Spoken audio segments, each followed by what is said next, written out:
Hyperstimulation is a side effect, actually, of the use of fertility drugs, primarily the injectable fertility drugs.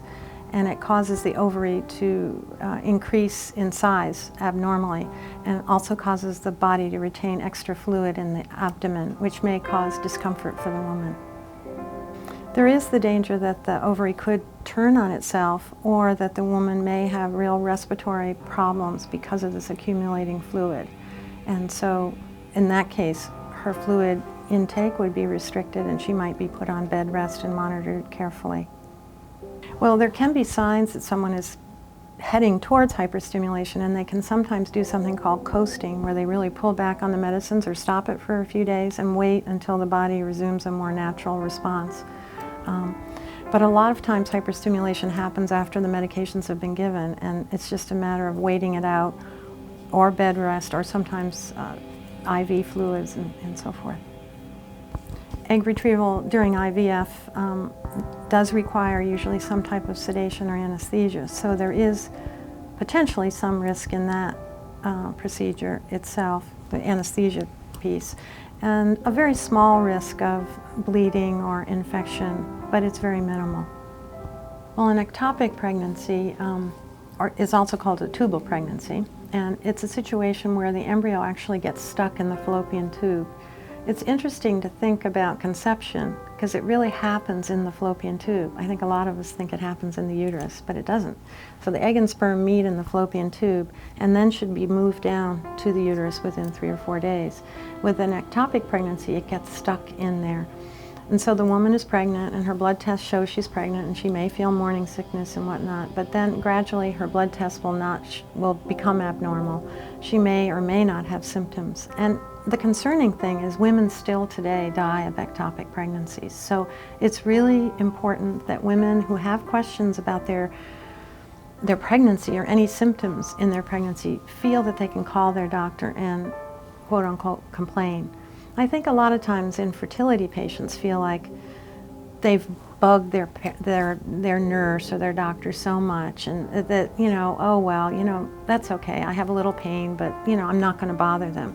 Well, this is a time where you need to be very, very clear on calling when you have any doubts about that early in a pregnancy. And it can be treated actually quite non-invasively with injectable medication. If it gets far advanced, then it has to be surgically treated, and sometimes you may lose a tube, and you could possibly lose a tremendous amount of blood or your life if it's unattended to. So really, listen to your body and complain if there's pain. I think it's really important. Well, the risk of cancer from infertility drugs is a big question that a lot of women and their husbands and partners are worried about. And there's some studies that have looked at that. And I think in general the information is reassuring. And the studies that were done quite a while ago weren't that well orchestrated. They were looking at the use of fertility drugs in protocols that we don't even use today. So I'm not sure they're too relevant, but the current studies underway are looking at women that are taking drugs for IVF and so forth, and there are going to be longitudinal studies looking at them down the way.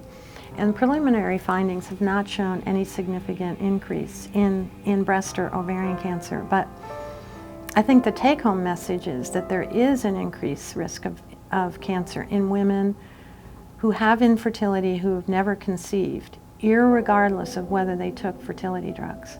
So it may be something inherent in the woman's ovary that is abnormal that's going to be causing this, not the use of the drugs. Pregnancy is protective against ovarian cancer, and these drugs will actually increase your chances of getting pregnant, so in fact are a protective means against ovarian cancer. So that is sometimes reassuring to people who are debating this dilemma. Another component to that question about whether to use fertility drugs and the cancer risk, it's always poignant when I talk to someone who's actually had cancer, or a relative of theirs has had cancer, because then their risk is even higher. And in that case, I think it's really important to talk to your oncologist if you in fact are a patient that has had a cancer before proceeding with the fertility drugs. Miscarriage actually is a very common component of infertility. And the definition of infertility is the inability to conceive after 1 year of trying with well-timed intercourse, and also the inability to carry pregnancies to term.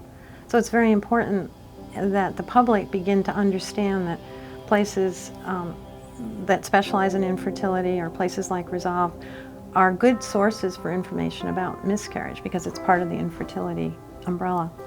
And in fact, some of the diseases that cause infertility actually do have a little bit higher miscarriage rate. And certainly as women get older and go into the infertility treatment arena, their miscarriage rate increases. So miscarriage is a prominent piece of this, and a very difficult emotional thing to deal with. I think the main research has been done in IVF and the procedure called ICSI, where they insert a sperm into an egg to help with fertilization. And they've been looking at birth defects in both those populations. And my understanding is that we're not seeing a significant rise. The big studies in Belgium where ICSI started have been really reassuring, because those children are getting old enough now to really hopefully see if there's some issues. But I don't believe those children have reached puberty yet. So, we don't know in the long term how it will be, but the preliminary findings are really reassuring. Well, as you probably know, multiple births are pretty common with these fertility drugs. And the most common, or the highest number of multiples, are actually born with women that are taking these injectable drugs and doing something called either IUI, timed insemination into their uterus, or timed intercourse. And then certainly there are multiples with IVF, but you can control it a little more with IVF because you're controlling the number of embryos you're putting back into the uterus. But in any case, both those scenarios those treatment protocols are where you see the highest risk for multiples. And because of the stress of infertility, some couples say, oh, I'd love multiples, I'd love to have 2, because then I won't have to go through this again. Or we can barely afford 1 IVF cycle, so it would be good just to have our family complete. And it's really important to know that multiples can cause a lot of problems medically for the mother and the baby. And there's long-term problems in many of the children, particularly triplets, who are born primarily because of prematurity and low birth rate. So Resolve is doing a lot at the present time, trying to educate consumers about the risks of multiples and the things that you need to think about should they occur, and that would be selective reduction as an option if you're comfortable with that.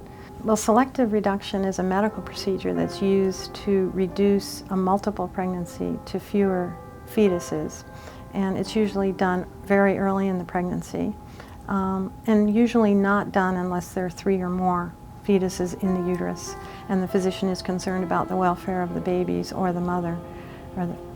So the procedure involves, much like an amniocentesis, doing an ultrasound to really locate exactly where the fetal sacs are, and then injecting. A needle is used to, usually either cervically or through the abdominal wall, to inject potassium chloride or another enzyme into the fetal sac. So it is very much for the woman like an amniocentesis. There's no anesthesia. She can go home and usually, rest for, a day, but it's not a major physical assault, but it's a huge emotional assault for couples that have struggled to have a family and are now faced with the decision of having to reduce a pregnancy that they so much wanted. And of course, there are religious beliefs that may make it hard to make that decision. And when I counsel people in my private practice, and I certainly have talked to couples dealing with this, I think how I find it's helpful to discuss it is to say that this is really a life-affirming decision, that the children, or the embryos that remain in the uterus, are going to have a much better chance of survival and a better quality life by this decision being made. So in a way, it's really very much in support of life and quality of life. But nonetheless, there's a lot of angst around it, a lot of terror about what happens if I should lose this pregnancy, even though a very small percentage, in fact, do lose the pregnancy because of complications. And I think when the babies are born, there's usually some thought about, I wonder how and what it would have been like if I had had triplets or whatever.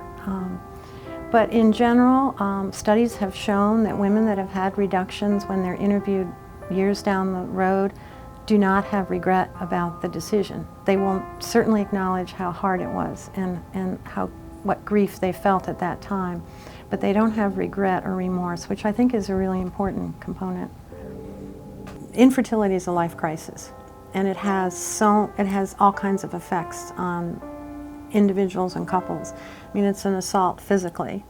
You know, it's hard to navigate medically. You're making lots of decisions that you've never had to make before, and you're out of control with your life, which is, for many people, a new experience. You know, they've planned everything. They have the house, they have the station wagon or whatever, and suddenly what they really want is not happening, and it doesn't matter how much effort they put into it. So that causes a real ripple effect into family and friends, and how you deal with it in the workplace, and how you cope with holidays, self-esteem. It impacts spirituality. So it's like taking a big stone and throwing it in the water and seeing all the ripples come out.